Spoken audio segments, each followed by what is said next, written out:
Halo semua, balik lagi bareng dengan aku, Firly.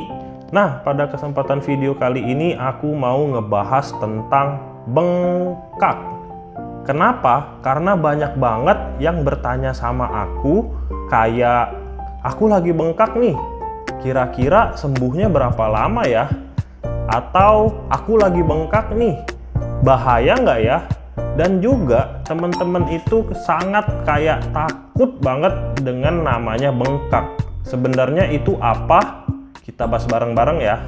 Jadi pembengkakan atau istilah medisnya itu inflamasi merupakan tahap awal dari pemulihan atau penyembuhan cedera yang lagi kamu alami. Pada fase ini akan terjadinya proses perubahan dari vaskuler atau pembuluh darah kita, di mana di tempat yang lagi mengalami cedera tersebut akan mengalami yang namanya vasodilatasi atau pelebaran dari si pembuluh darah tersebut. Dan juga akan terjadinya proses pembersihan dari tubuh kita karena adanya jaringan yang mati akibat si cedera tersebut. Ibaratnya itu kayak orang lagi bersih-bersih atau lagi nyapu-nyapu gitulah teman-teman. Serta akan terjadinya fibroblastik atau penggantian dengan sel-sel yang baru pada tahap si pembengkakan atau inflamasi ini. Gunanya untuk menggantikan dari sel-sel yang rusak tersebut.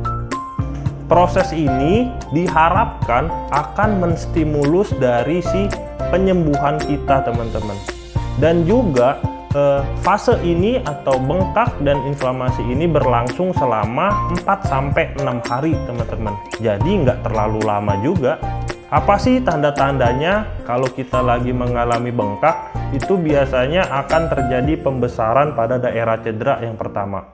Yang kedua akan naik suhu dari si area tersebut jika kamu raba dan dibandingkan dengan yang daerah yang lain. Serta akan timbul kayak merah-merah pada daerah cedera kita jika dibandingkan pada area yang lain juga. Kamu masih bingung? Pasti bingung ya kan? Aku bakal analogiin biar kamu mudah paham teman-teman. Kalau aku analogiin sederhana, pembengkakan atau inflamasi ini seperti kita memanggil pemadam kebakaran untuk memadamkan tempat yang lagi kebakaran tersebut. Jadi kayak, halo, cepet dong, di sini lagi ada kebakaran nih. Tolong dikirim damkarnya ya untuk biar cepet padam. Pembengkakan itu sangat diperlukan teman-teman. Dan jangan juga berlebihan ataupun kita hilangkan. Karena kalau misalnya kita hilangkan, yang ada si cedera tersebut malah makin lama sembuhnya. Kesimpulannya, bengkak atau inflamasi ini hal yang wajar dan normal akan terjadi pada tahap awal jika kamu lagi mengalami cedera. Dan juga bukan suatu yang harus kamu takutkan teman-teman. Jika ditangani dengan baik, kamu akan sembuhnya dengan cepat kok. Itu dulu aja untuk video kali ini. Semoga bermanfaat ya. Dadah.